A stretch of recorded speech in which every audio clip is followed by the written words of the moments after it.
ketiga, anak-anak atau keturunan berwaris kemampuan bertahan hidup dan bereproduksi. Kemudian yang keempat, kondisi ini menghasilkan kompetisi antar organisme untuk tetap survive dan bereproduksi. Kemudian yang kelima, akibatnya organisme dengan memberikannya keuntungan lebih dibandingkan pesaingnya dan sifat yang tidak menentukan akan berkurang. Nah, kemudian yang terakhir ada konsep sentral seleksi alam adalah fitness evolusi dari suatu organisme.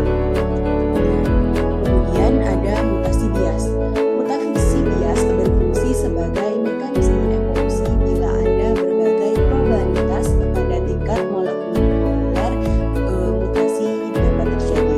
Contohnya, bila dua genotik, misalnya satu dengan nukleotida G dan satunya lagi dengan nukleotida A, pada posisi yang sama dan punya fitness sama, namun mutasi dari G ke A lebih sering dibandingkan mutasi dari A ke G, maka genotip dengan A cenderung terbentuk. Kemudian ada penyimpangan genetik. Penyimpangan genetik merupakan perubahan frekuensi alel dari suatu generasi ke generasi selanjutnya yang terjadi karena peran yang bermain dalam menentukan apakah suatu individu akan bertahan hidup dan bereproduksi. Syarat terjadinya mekanisme penyimpangan genetik adalah dalam istilah matematis alel menjadi dissenting error. Kemudian akibatnya bila ada gaya selektif relatif rendah, frekuensi alel cenderung menyimpang ke atas atau ke bawah secara acak. Kemudian pergeseran ini akan berhenti bila alel akhirnya menjadi missenting.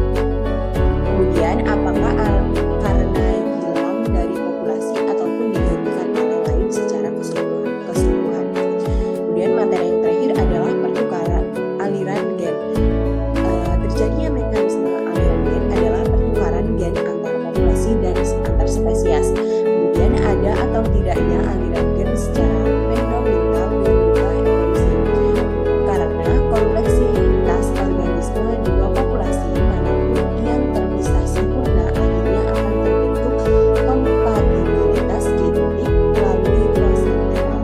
Kemudian bila perbedaan genetik antar populasi berkembang, aliran gen antar populasi dapat mengintroduksi sifat atau alel yang tak menunjukkan pada populasi lokal.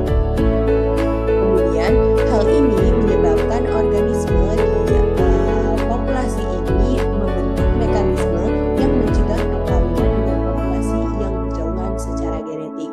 Akhirnya terbentuklah spesies baru.